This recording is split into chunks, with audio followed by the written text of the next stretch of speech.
Economics, are you kidding me? You can ask him. What's the time? Time will be 5 Duration. to 7 minutes. 5 to 7 minutes.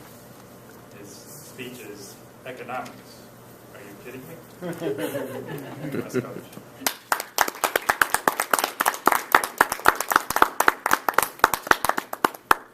Part of my intro was in your intro.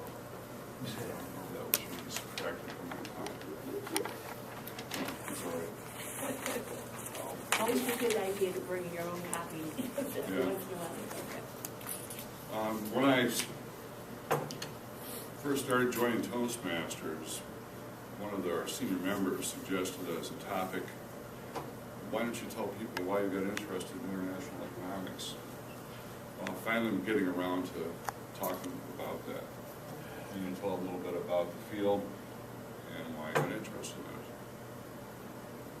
I want you to think back to the years 2008, 2009 when the financial crisis first hit. If you were like me, your house value and your investments and savings took a big hit. There was a man up the street from me who'd been retired for a couple of years. He had to go back to work full time. Don't know about his finances, but my guess is he got hit big time. I had to find out why. Why did this happen to me?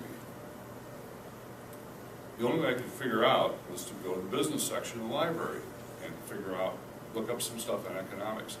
Online articles weren't doing me any good. I needed a book. And so I went there and went to the business section, accounting, finance, etc. How to get your business better. Nothing on economics. I couldn't figure out what's going on here. Went to the librarian. She told me to go to a different section. Turned out to be sociology, and I thought, what's going on here? Yes, there were some economics books there. And the reason it was there is because the reason it wasn't in the business section is that economics is a behavioral science. Behavioral science. It's not business, it's behavior science. And what it does, people have to make choices among their needs and their wants. Choices among needs and wants, among or with limited resources. That's what economics is.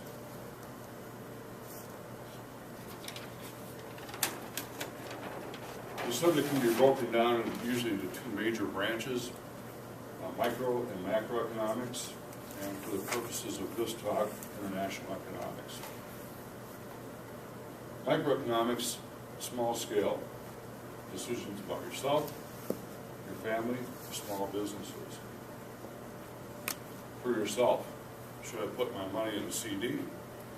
Or should I put it in stocks? Should I put it in a mattress? Another example, should I ask her out for another date? It's economic thinking. For the family, should I put the money away for a vacation or put it in the kids' college fund now? For a small business, there's been a really popular sandwich my restaurant's been selling for a long time.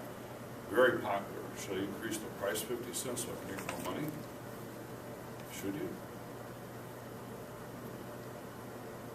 You might wind up laying off a cook if the volume of sales goes down enough. It's an economic decision. On the macro level, you're talking nations. GDP, gross domestic product, total output of goods and services by the country. That's a measure of the economy in general usually. Employment. Interest rates. Interest rates. If your local bank runs out of money because people withdraw money for whatever reason, or because loan rates, go down, your bank has to, or go up, I'm sorry, your bank has to pay interest to the Federal Reserve, the central bank, to borrow money for its coffers. That interest rate is passed on to you. You take out a loan. last couple of years, it's been in the papers a lot that the Fed has lowered interest rates to close to zero. And you say, so what? Big deal. Doesn't affect me. Well, it does, because when the bank borrows from the Fed and pays no interest or almost no interest, they can offer you small loans or loans for your business at lower rates. Hopefully that's supposed to get more people to borrow money, put money back in the economy, and help increase GDP. That's the idea behind it. Another, should I take out a fixed or variable mortgage for my house? Macro trends can tell you what to watch out for. A subset, not a subset, but these play back and forth. Family decisions influence GDP, small business influence, and macro trends can influence whether you should invest or not. So they play into each other. On the international level, trade organizations such as NAFTA, the Central American one that's taking place, and the Pacific one that's in the process of being developed, all influence cost of goods. Companies need to import goods from other countries. Right now, Mexico's economy is growing hugely, and the U.S. and Canadian economies have grown some. NAFTA has been a huge success. It's got longer ways to go.